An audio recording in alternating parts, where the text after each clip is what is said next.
인사하겠습니다. 안녕하십니까? 반가울 얼굴들이 있으시네요.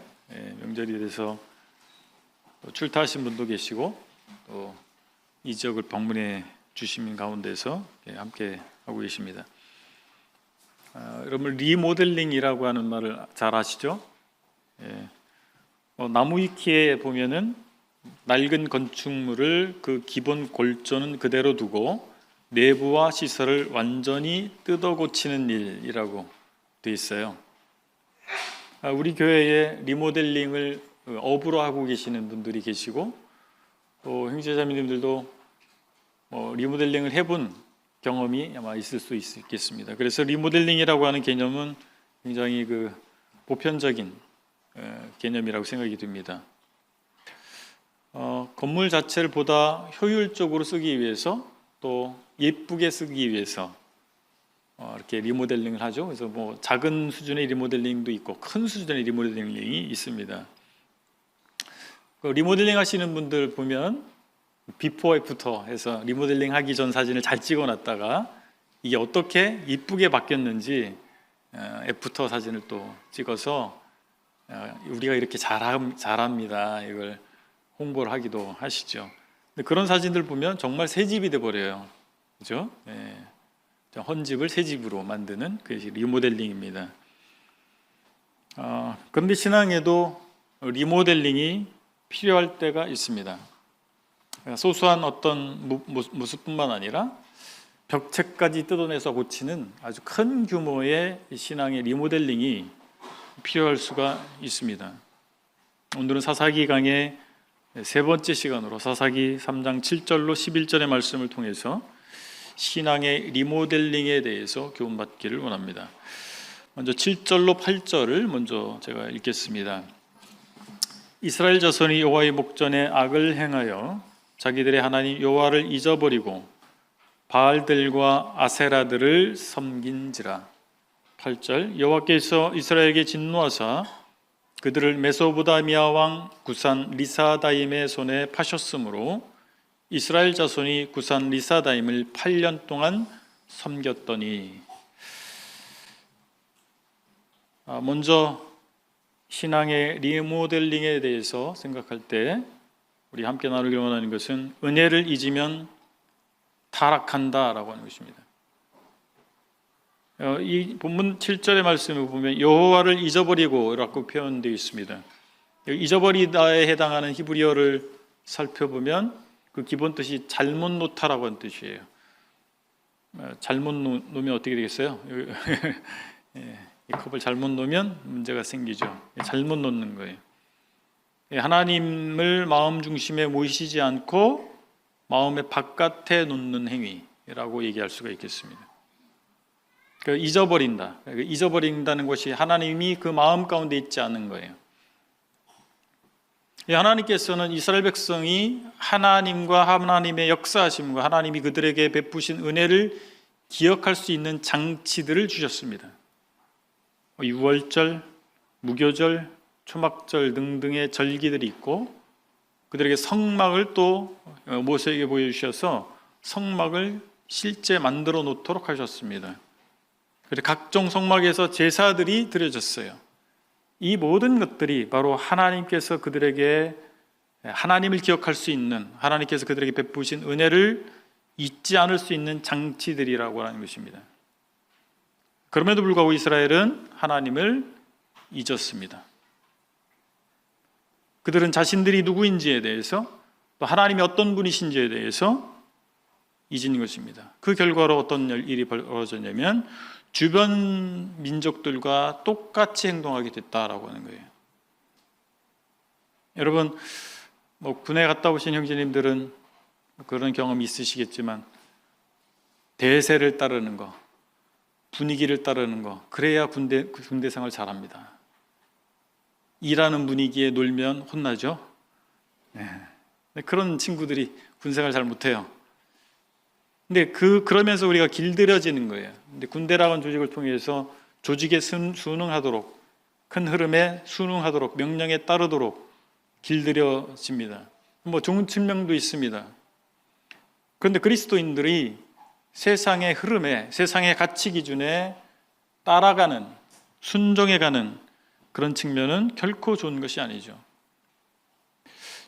여기 주변 나라 사람들과 주변 민족들과 똑같이 행동하는 것이 무엇인가? 바알들과 아세라들을 섬긴지라.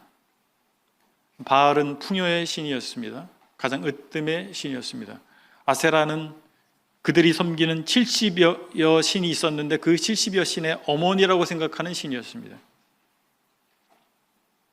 근데 바알들, 아세라들이라고 표현되어 있잖아요. 근데 바알이면 바알이고 아세라면 아세라인데 왜 복수형으로 표현했는가 하니 아마 다양한 형태의 바알 신상이 있었고 다양한 형태의 아세라 신상이 있었던 것 같아요. 근데 그런 신상을 여러 모양, 여러 형태로 섬겼던 그 바알과 아세라를 이스라엘 백성이 그 이웃들과 더불어 섬겼다라고 하는 것입니다.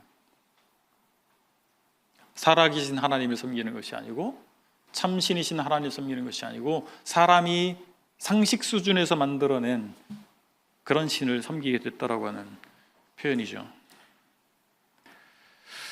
사람이 하나님으로부터 돌아서거나 하나님을 잊으면 하나님이 아닌 다른 대상을 주인으로 섬기게 되어 있습니다. 그래서 성경에서 기억하는 것과 잊는 것에 대한 표현이 자주 등장합니다. 하나님을 잊었다. 이 말은 이스라엘이 하나님에 대해서 아는 것에 더 이상 지배받지 않았다라고 하는 것입니다. 그들이 하나님을 몰랐을까요? 그들의 기억 속에는 있습니다. 그러나 그들이 알고 있는, 그들의 기억 속에 있는 그 하나님에 대한 지식이, 그 기억이 그들의 삶을 지배하지 않는 상태가 됐다라고 하는 것입니다. 그들은 하나님이 누구신지 알았습니다. 그리고 무엇을 원하시는지도 알았습니다. 그러나 더 이상 그것이 그들에게 생동감 있게 역사하지 않았다라고 하는 거예요.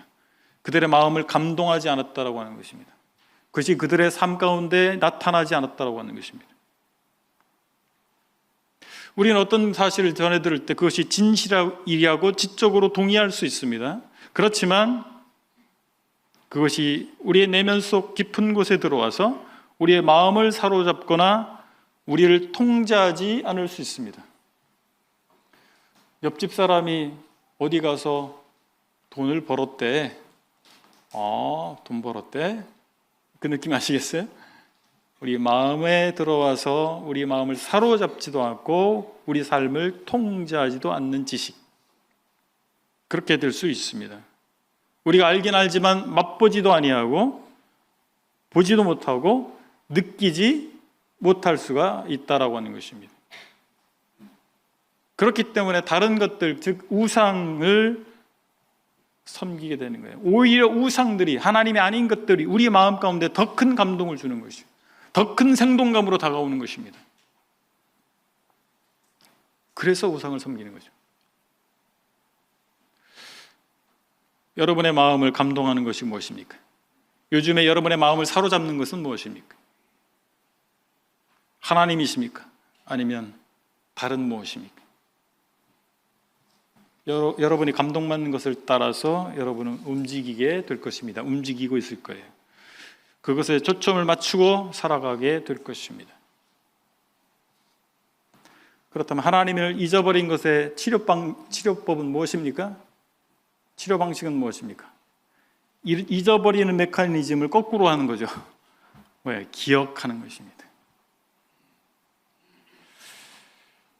베드로는 인격적인 면에서 성장하라고 그리스도인들을 권하는데 베드로후서 1장 5절로 7절을 보면 그러므로 너희가 더욱 힘써 너희 믿음의 덕을 덕의 지식을 지식의 절제를 절제 인내를 인내 경건을 경건에 형제 우애를 형제 우애에 사랑을 더하라 라고 권면하면서 그것이 베드로가 쓰고 있는 베드로후서의 수신자들의 노력의 문제가 아니고 기억의 문제라는 사실을 이어서 말해주고 있습니다.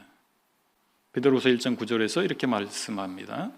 이런 것이 없는 자는 맹인이라 멀리 보지 못하고 그의 옛 죄가 깨끗하게 된 것을 잊었느니라. 뭐라고요? 잊었느니라. 그런 인격적인 변화가 나타나지 않는 이유는 잊었기 때문에 그렇다라고 하는 것입니다. 그래서 노력하지 않아서의 문제가 아니고 잊었기 때문이다라고 하는 거예요. 그 반대로 기억해야만 그들의 삶의 변화, 인격의 변화가 일어날 수 있다라고 하는 것을 말해주고 있는 것이죠. 예수 그리스도를 통해 나타난 하나님의 은혜와 사랑을 잊어버리면 우리 삶 가운데서 어떤 변화가 일어나지 않을 거예요. 그러나 그것이 생생하게 우리 마음 가운데 기억된다 할 것 같으면 우리 삶이 예수 그리스도를 믿는 복음에 합당한 삶으로 살아가게 될 것입니다.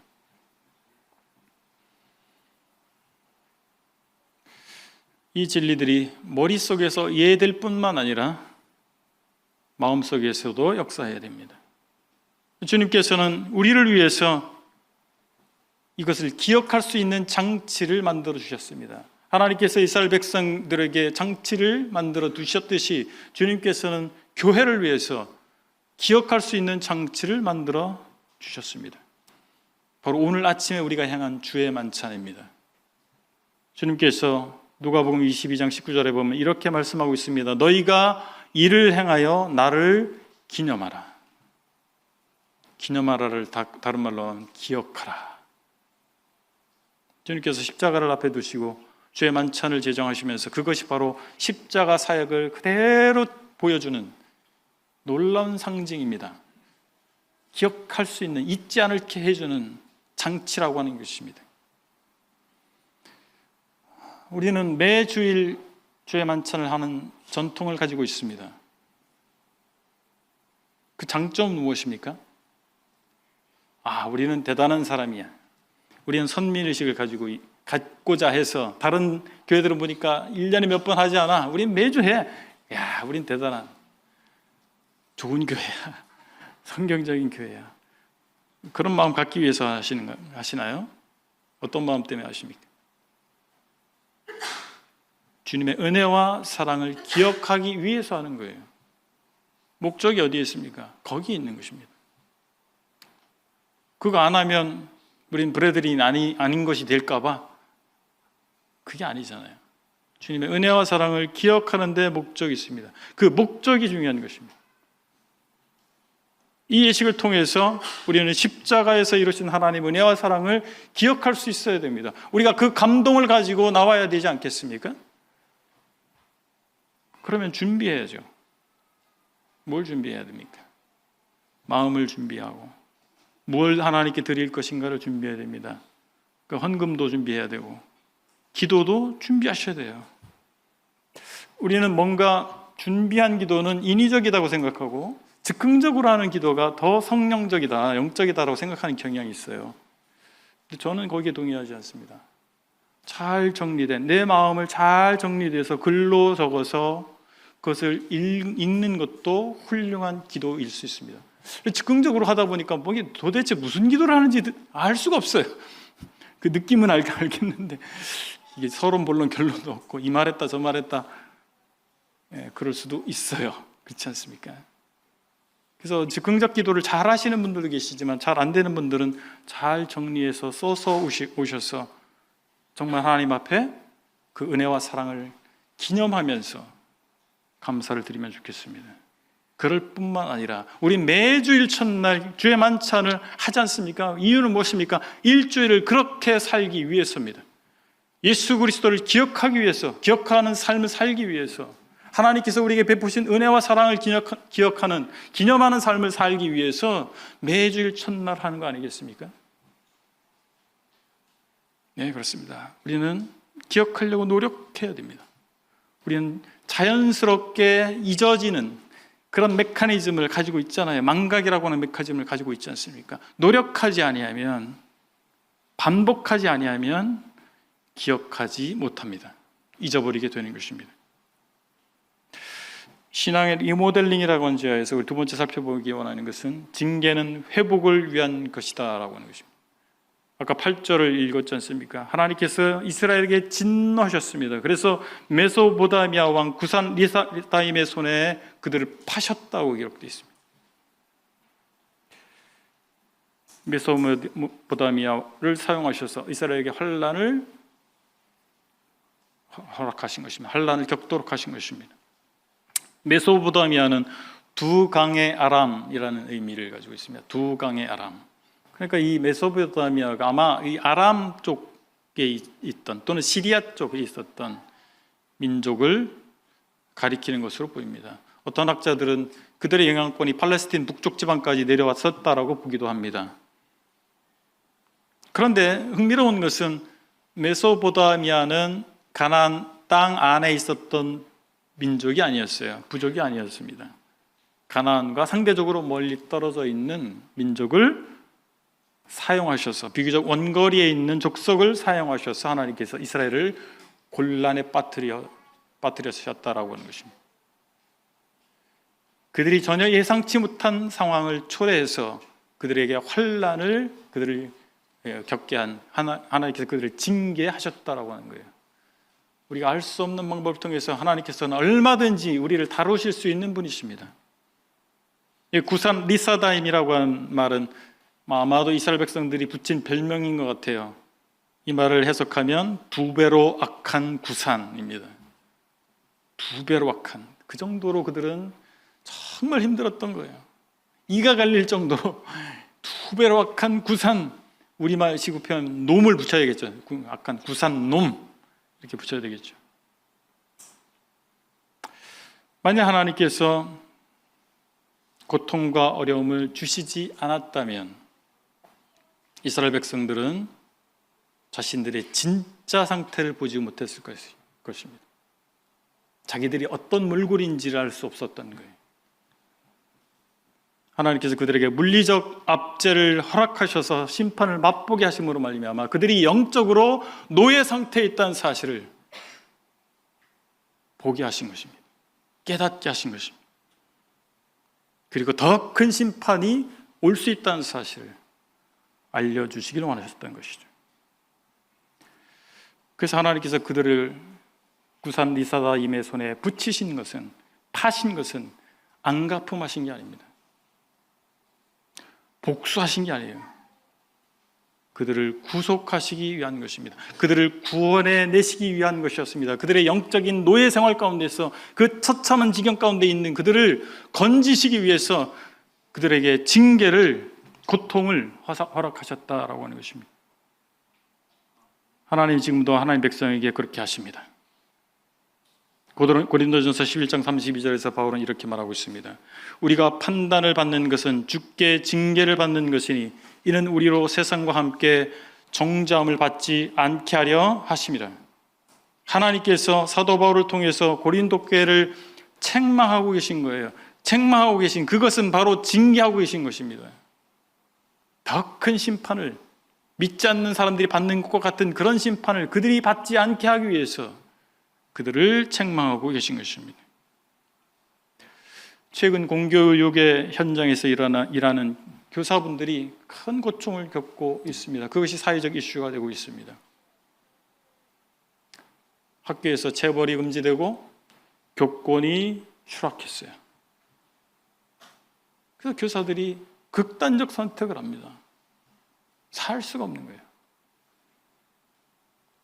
학생이 잘못해도 그 잘못을 제대로 인식시켜 주지도 않고 교정하려 들지도 않습니다. 법이 그렇게 하고 있어요. 교정이 잘못된 겁니까? 교육이 무엇입니까? 잘못된 것을, 구부린 것을 펴서 교정해서 올바로 살아가도록 하는 것이 교육이잖아요. 교정하지 않는 교육은 도대체 무엇을 위한 교육이고 누구를 위한 교육인가요? 그런데 이것은 공교육에만 해당되지 않습니다. 가정에서도 체벌을 악한 것으로 보기 시작했어요. 많은 가정들이, 심지어 그리스도인의 가정에서도 체벌은 악한 것으로, 오히려 부정적인 영향을 주는 것으로 생각하게 됐습니다. 그러니까 훈육이 이루어지지 않습니다. 디사이플린이 훈육이란 말로도 번역되지만 제자화로도 번역됩니다. 훈육, 훈련되지 않는 거예요. 부모의 권위가 세워지지 않습니다. 죄에 대한 형벌의 인식도 갖고 있지 않습니다. 그러니까 당연히 죄책감도 느끼지 않아요. 인본주의 교육의 핵심은 무엇입니까? 죄책감을 느끼게 하지 말라는 거예요. 그 결과로 하나님의 권위조차도 인정치 않습니다. 죄를 슬퍼하지도 않습니다. 죄에 대한 심판도 두려워하지 않습니다. 한 번도 벌 받아본 적이 없기 때문에. 그리고 자기 자신이 하나님이 되어서 살아가는 것이 당연하다고 생각합니다. 자기가 온 우주의 중심이 되어 있어요. 자기가 하나님이 되어 있어요. 그것이 당연한 것처럼 여기고 살아가게 만드는 것입니다. 우리가 전하는 복음, 우리가 성경에서 발견하는 복음은 무엇입니까? 죄에 대한 구체적이고 강렬한 지적과 그에 상응한 무시무시한 심판을 포함하고 있습니다. 이른바 해피복음이라고 합니다. 해피복음이 있어요. 하나님은 당신이 행복하기를 원하십니다. 하나님은 당신을 사랑하십니다. 복음의 한 측면인 것은 분명합니다. 그게 잘못된 건 아니에요. 그런데 그것만을 전한다면 해피복음입니다. 이 해피복음의 복음의 본질을 왜곡하고 사이비 신자를 양산하는 것입니다. 그러한 복음을 들은 사람들은 자신이 여전히 자기의 주인이 돼 있고 자신이 여전히 자기의 하나님이 돼 있는 상태로 제발 내 사랑을 받아달라고 애걸복걸하는 하나님의 사랑을 받아주는 거예요. 그리고 그들의 신앙생활이라고 하는 것은 하나님을 종으로 부리는 신앙생활입니다. 매우 신성모독적인 개념이에요. 이것이 해피복음의 실체입니다. 정확한 그렇다면 성경적 복음을 듣고 믿었다 할지라도 하나님 앞에서 죄에 대해서 간구하는 신자라고 할 것 같으면 하나님께서 영적인 어둠 가운데 방치되는 형벌을 겪게 하시거나 물리적 압제의 형벌을 만나게 하실 것입니다. 만약 우리가 명백히 잘못된 길을 가고 있음에도 불구하고 하나님께서 환난을 주시지 않고 있다면, 특별히 어려움을 겪고 있지 않아요. 그렇다면 우리가 사사기 강의 첫 번째 시간에서 말씀드린 내버려두는 형벌, 그것을 받고 있는 겁니다.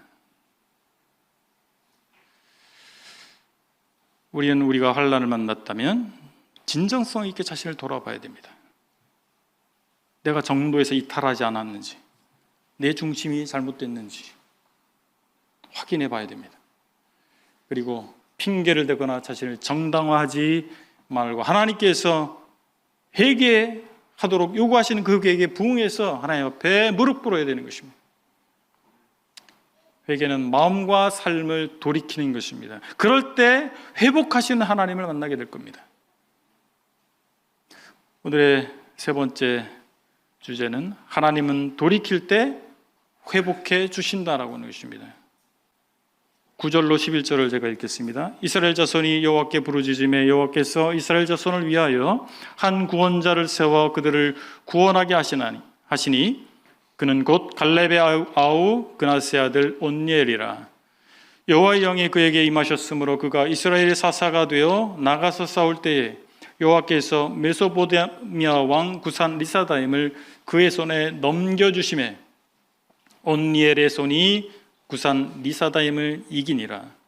11절 그 땅이 평온한 지 40년에 그나스의 아들 온니엘이 죽었더라.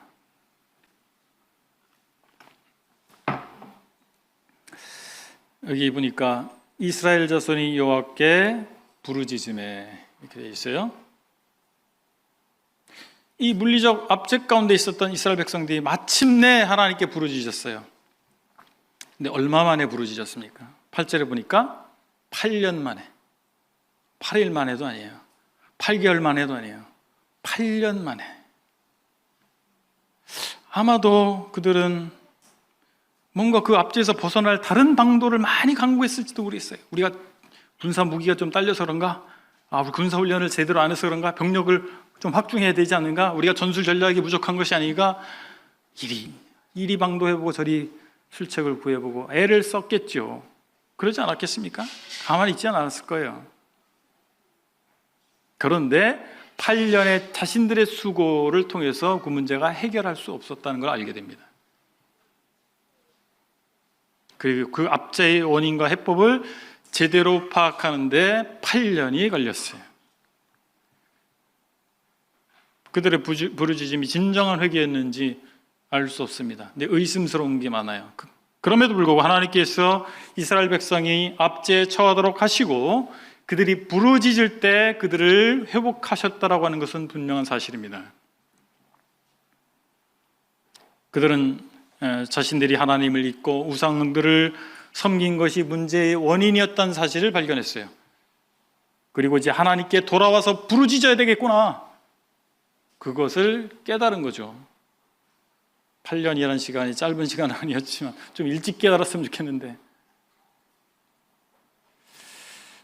회개는 영적 회복의 아주 결정적인 요소입니다. 우리가 이 부분을 많이 간과하는 경향이 있습니다. 뭔가 이렇게 위로해 주기를 원하세요. 잘못됐어요? 그럼 잘못을 깨달아야 됩니다. 회개해야 돼요. 회개할 수 있도록 해야 됩니다. 위로가 필요할 때가 있어요. 그런데 회개가 필요할 때가 있는 것입니다. 이 억압적 상황에 놓인 신자들이 해야 할 올바른 반응은 무엇입니까? 왜 이런 문제가 생겼을까? 하나님께서 내 안에 어떤 결점을 드러내시고 있는가? 나에게 어떤 영적 갱신이 필요할까? 이것을 질문해 봐야 됩니다. 우리가 환난을 만날 때, 우리가 어떤 고난을 겪게 될 때 우리 이 부분을 질문해 봐야 돼요. 하나님께서는 문제를 보내시고 그들이 회개할 때 그들을 회복할 수 있는 리더를 또한 보내십니다. 누구를 보내셨어요? 온니엘을 보내셨습니다. 한 구원자를 세워 그들을 구원하게 하시니 그는 곧 갈렙의 아우 그나스의 아들 온니엘이라. 그는 사사기 1장 13절에 언급되어 있는데 진심으로 하나님을 섬기는 충성된 사람이었던 것으로 묘사가 되어 있고 또 갈렙의 사위이기도 했습니다. 성경은 영적인 문제가 있는 사람, 즉 영적 질병에 걸린 사람에 대해서 상담자가 필요한지, 교사가 필요한지, 의사가 필요한지 무엇을 필요하다고 여기십니까? 영적 치료자가 필요하다는 사실을 보여주시는 겁니다. 하나님께서는 당신의 백성의 영적인 문제에 대한 궁극적 해결자이십니다. 그런데 하나님께서 인간 대리자를 세우시고 그들에게 능력을 주셔서 그 일을 행하시는 분이다라고 하는 것입니다. 하나님께서는 이스라엘을 위해서 온니엘을 선택하시고 하나님의 영으로 능력을 주셨습니다.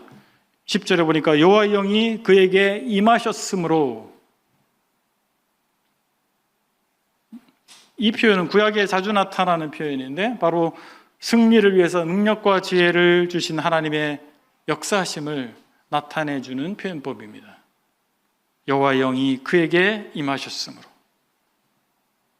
그런데 구약에 여호와의 영이 임하는 사건과 오순절 성령 강림, 오순절 이후에 성령이 믿는 자들의 몸 가운데 내주하시는 것과는 많은 차이가 있어요.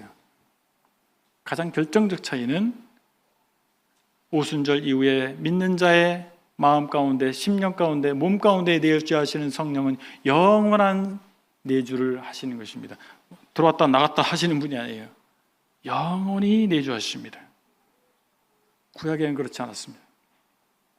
또 한 가지 다른 점은 사사기에서 여호와의 영은 전쟁 수행할 능력을 주시는 데만 초점이 맞춰져 있어요. 사사기를 앞으로 살펴보겠지만 여호와의 영이 그의 인격을 바꿔주거나 그의 품성을 바꿔주지 않습니다. 그에게 전쟁 수행할 능력을 줍니다. 거기에만 초점이 맞춰져 있습니다. 그러나 신약 시대에 성령의 임하심은 영적, 인격적 변화를 초래하는 임하심입니다. 사도들과 초대교회 성도들은 복음을 전할 수 있는 능력의 범주 안에 인격적 변화와 그들의 그것으로 인한 삶의 변화가 포함되어 있음을 우리는 발견할 수 있습니다. 단순히 말 잘하는 그런 게 아닙니다.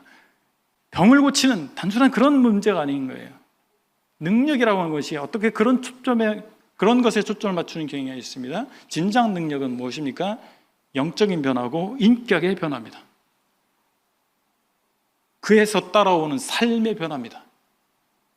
이것이 신약 성경에 나타난 성령 받는 사건의 아주 궁극적인 모습이라고 하는 것입니다. 본질이라고 하는 것입니다.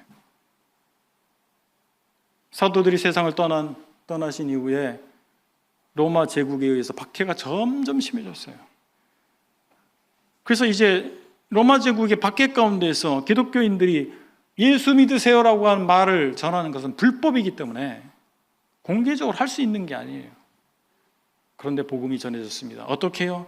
그들의 삶을 통해서 복음이 전해진 것입니다. 굳이 입을 열어서 예수를 말하지 않나 할지라도 그들의 삶을 보고 로마 주변에 있는 로마인들이 그들의 삶을 바라보고 그들의 신앙에 대해서 궁금증을 갖게 됐다라고 하는 것입니다. 그리고 예수님을 믿게 됐다라고 하는 거예요.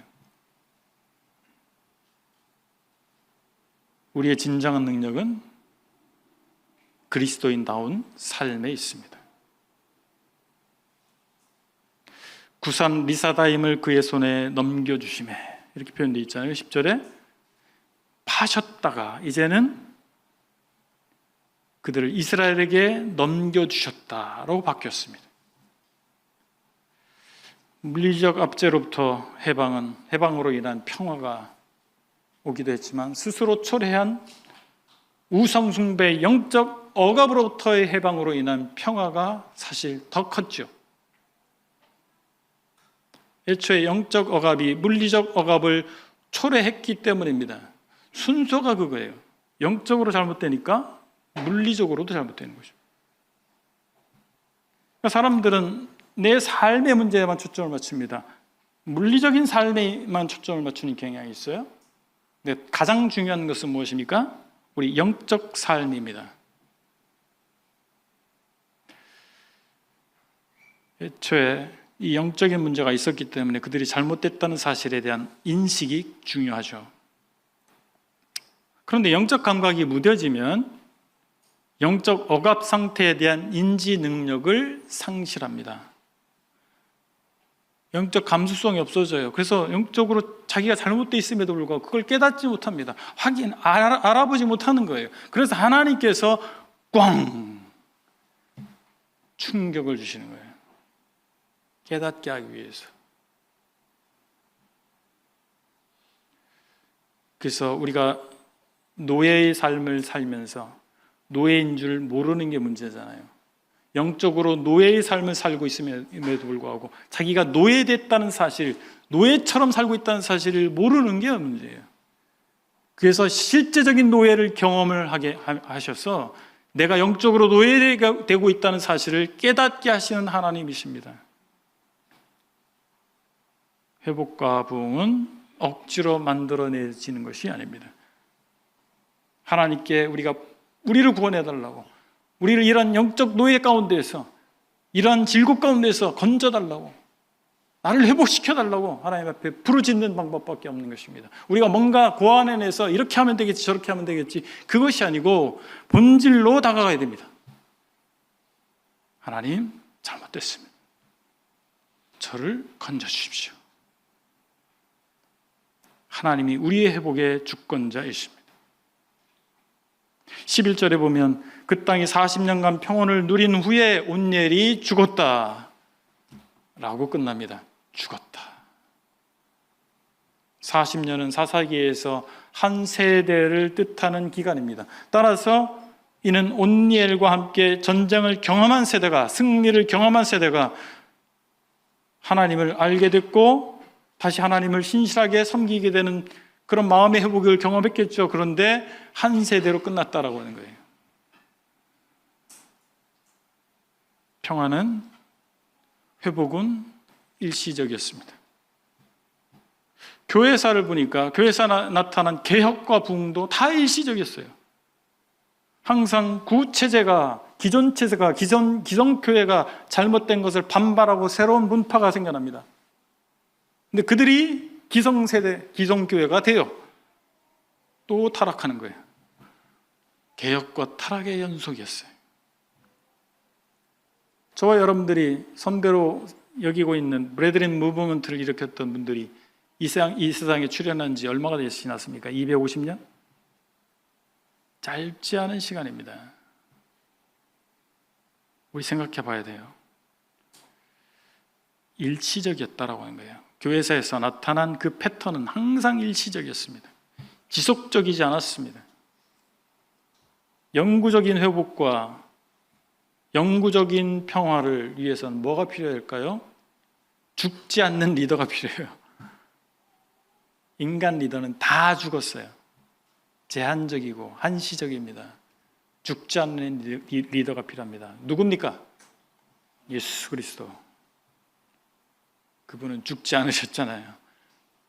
죽으셨지만 부활하셨습니다. 지금도 살아계십니다. 주님이 우리 삶의 구원자여 주님이 되실 때 우리는 지속적인 평안을 경험하게 될 것입니다. 예수 그리스도께서 내 삶의 우리 가정의 주인이 되셔야 됩니다. 그것이 답이에요. 사사기 저자는 평온의 수혜자가 백성이 아닌 그 땅이라고 말하고 있습니다. 이것도 흥미로운 표현이에요. 그 평온의 수혜자가 그 땅이다라고 얘기합니다. 사실 이스라엘에게 하나님이 주신 그 땅은 이스라엘 때문에 평온을 잃었던 겁니다. 사도 바울은 우리 인간의 죄 때문에 우리에게 주어주신 피조물들이 탄식하고 있다는 사실을 말해주고 있습니다. 로마서 8장 22절에 보면 피조물이 다 이제까지 함께 탄식하며 함께 고통을 겪고 있는 것을 우리가 아느니라. 인간 때문에 인간에게 소유로 주신 피조물들이 탄식하고 있는 거예요. 그래서 피조물들은 성도가 영광을 온전히 얻는 날, 즉 모든 것이 회복되는 날을 기다리고 있습니다. 피조물이 고대하는 바는 하나님의 아들들이 나타나는 것이니, 하나님으로부터 우리가 이탈할 때 우리가 관계 맺거나 소유하는 모든 것들에 영향이 미쳐지게 됩니다. 이걸 명심하시기 바랍니다. 우리가 하나님과의 관계에서 잘못되면 내 주변 사람들의 평온에 문제가 생기는 겁니다. 내가 하나님과의 관계를 회복하면 그들 또한 평온을 회복하게 될 것입니다. 평온을 그들이 끼침받게 될 것입니다. 실제로 우리가 영적으로 잘못되면 어떻게 됩니까? 복음을 전하지 않아요.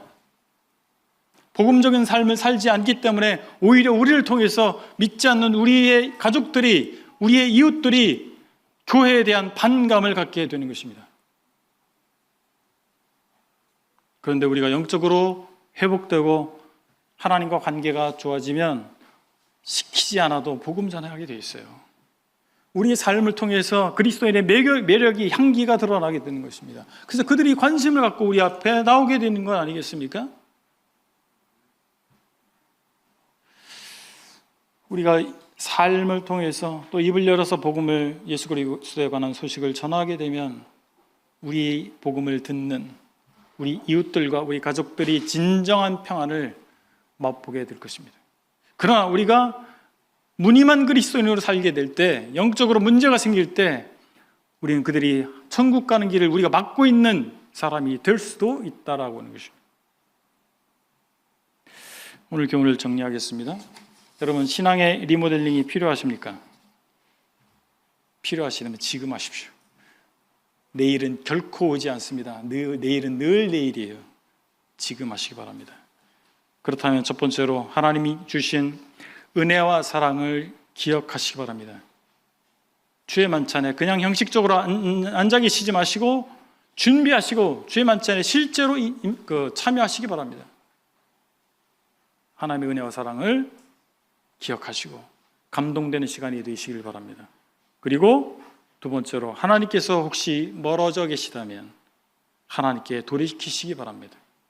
혹시 징계 가운데 계시다면 하나님께서 징계하신 이유는 우리를 망하게 하려고 하시는 것이 아니라 우리를 회복하게 하시려고 하신다는 사실을 기억하시고 그 징계를 받아들이시고 회개하시기 바랍니다. 징계는 사랑의 또 다른 방식의 표현이라는 사실을 잊지 마시기 바랍니다. 우리가 리모델링 할 때 어떻게 합니까? 리모델링 사업하시는 분들이 계셔서 너무 잘하시는데 먼저 견적을 내요. 어디를 어떻게 고쳐야 되는지, 어디를 부셔야 될지, 그렇죠? 예, 파악합니다. 무엇을 고칠지를 파악하는 거예요. 그리고 두 번째 단계는 헐어야 할 것을 헐어내야 됩니다. 벽을 헐어낼 거면 헐어내야 돼요. 부수는 작업입니다. 그 다음은 새로운 것도로 채워넣는 거예요. 영적으로 똑같습니다. 무엇을 바꿔야 할지, 무엇을 부셔내야 될지를 파악하는 것이 우선입니다. 그리고 실제로 부셔야 돼요. 그래야 새 신앙, 새로운 삶이 가능합니다. 돌이켜서 새 삶을 꾸려가시기를 바랍니다. 1분 정도 각자 기도하는 시간 갖겠습니다. 기도하시겠습니다. 네, 눈을 감으시고 1분 정도 각자 자신의 신앙을 돌아보시고 하나님 앞에 기도하는 시간 갖기를 바랍니다. 자신의 현 위치를 살펴보시길 바라고, 내가 무엇을 바꿔야 할 것인가, 내 신앙에서 무엇이 문제가 되고 있는지를 확인하시고 그것을 하나님 앞에 내어놓으시기 바랍니다. 그 새롭게 되는 시간이 되시기를 바랍니다.